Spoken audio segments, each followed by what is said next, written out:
अस्सलाम वालेकुम, कैसे हैं आप सब। उम्मीद करती हूँ कि आप सब बिल्कुल ठीक होंगे।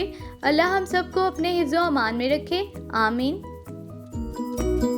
रमज़ान का आखिरी अशरा चल रहा है, जहन्नुम से निजात का। तो आप लोग भी अपनी बख्शिश की दुआ करें और मुझे भी अपनी दुआओं में याद रखें। आज मैं बनाने जा रही हूँ रसमलाई। जैसे कि ईद में थोड़े दिन रह गए हैं, तो इस रेसिपी को आप ईद पर ज़रूर बनाइएगा।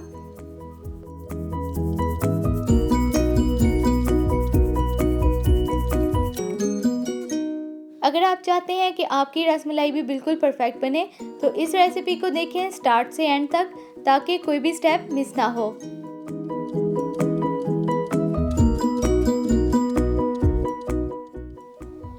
रसमलाई बनाने के लिए हमें चाहिए 2 लीटर दूध, जिसमें से 1 लीटर का हम पनीर बना लेंगे और बाकी को गाढ़ा कर लेंगे।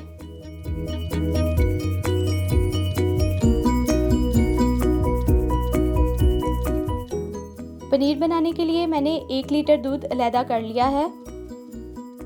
अब इस दूध को बॉईल कर लें और बॉईल करने के दौरान चम्मच हिलाते रहें ताकि बलाई ना बने। जब इसे एक बॉईल आ जाए तो रूम टेम्परेचर पर 5 मिनट के लिए ठंडा होने दें और इस दौरान चम्मच हिलाते रहें। पनीर बनाने के लिए मैंने लिया है हाफ कप पानी और 3 से 4 टेबलस्पून सिरका।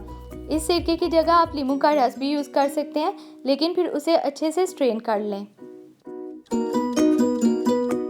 यहाँ मैं एक टिप देती चलूँ कि नींबू का रस या सिरका डायरेक्ट दूध में ऐड नहीं करना, पहले उसे पानी में मिक्स करना है और फिर आहिस्ता आहिस्ता करके दूध में शामिल करें।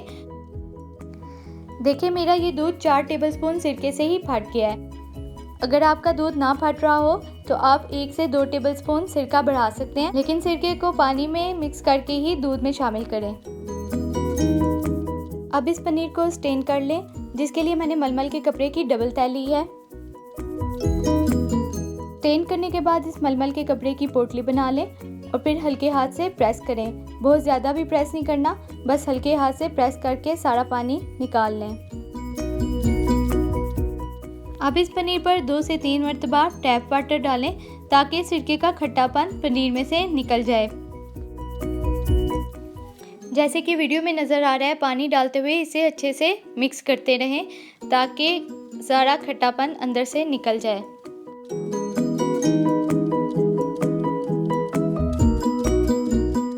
इस प्रोसेस को 2 से 3 मरतबा दोहराएं, जैसा कि वीडियो में नज़र आ रहा है। फिर इस पोटली को कहीं हैंग करके रख दें तकरीबन आधे घंटे के लिए, ताकि सारा पानी अंदर से निकल जाए।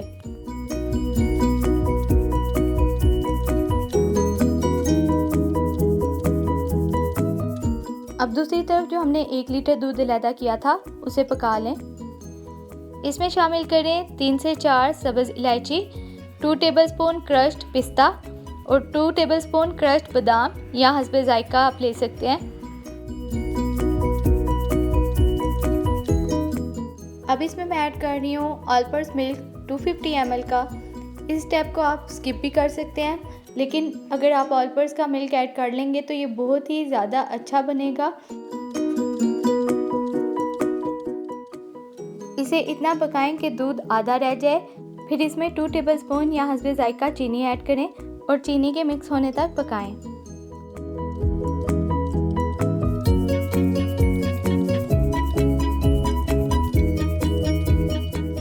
आधा घंटा हो चुका है। अब हम इस पनीर के बॉल बना लेंगे। आप देख सकते हैं कि 1 लीटर दूध से तकरीबन 1 कप पनीर तैयार हुआ है। अब इस पनीर को अच्छे से मैश करें 1 से 2 मिनट के लिए। फिर इसमें 1 टीस्पून कॉर्नफ्लोर ऐड करें और मज़ीद 5 से 10 मिनट तक अच्छे से मैश करें ताकि इसमें कोई दाना न रहे और बिल्कुल स्मूथ हो जाए। इस प्रोसेस के लिए आप स्पैचुला भी यूज़ कर सकते हैं और हथेली भी यूज़ कर सकते हैं।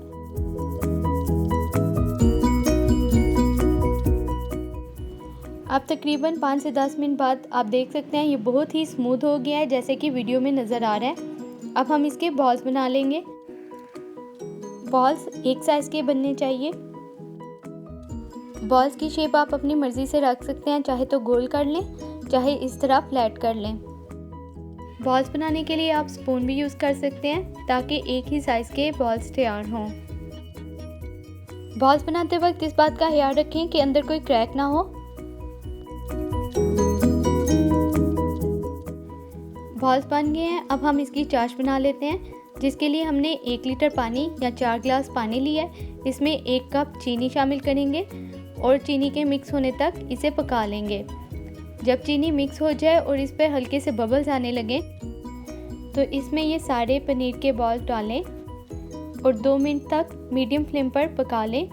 फिर ढक कर 10 से 15 मिनट तक पका लें या तब तक पकाएं जब तक साइज़ में ये डबल ना हो जाए।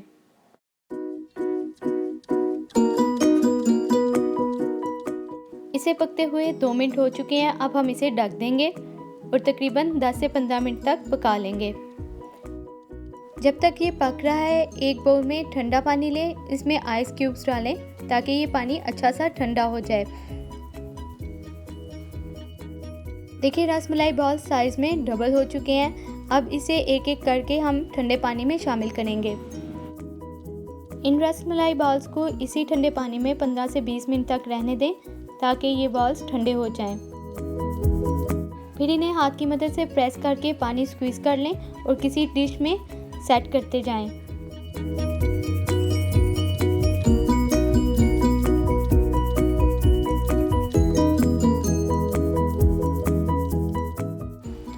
सेट करने के बाद दूध जो हमने पिस्ते बादाम डालकर तैयार किया था वो नॉर्मल टेम्परेचर पे आ गया है। अब उसे इन रसमलाई बॉल्स पर डाल दें। रसमलाई तैयार है। इसे ओवरनाइट फ्रिज में रख दें और अगले दिन सर्व करें। ये रसमलाई बहुत ही सॉफ्ट बनती है और बहुत ही ज़्यादा लजीज। इसे ज़रूर ट्राई कीजिएगा।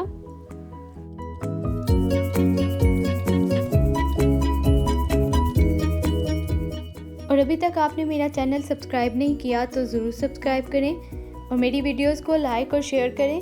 Thanks for watching. अल्लाह हाफिज़।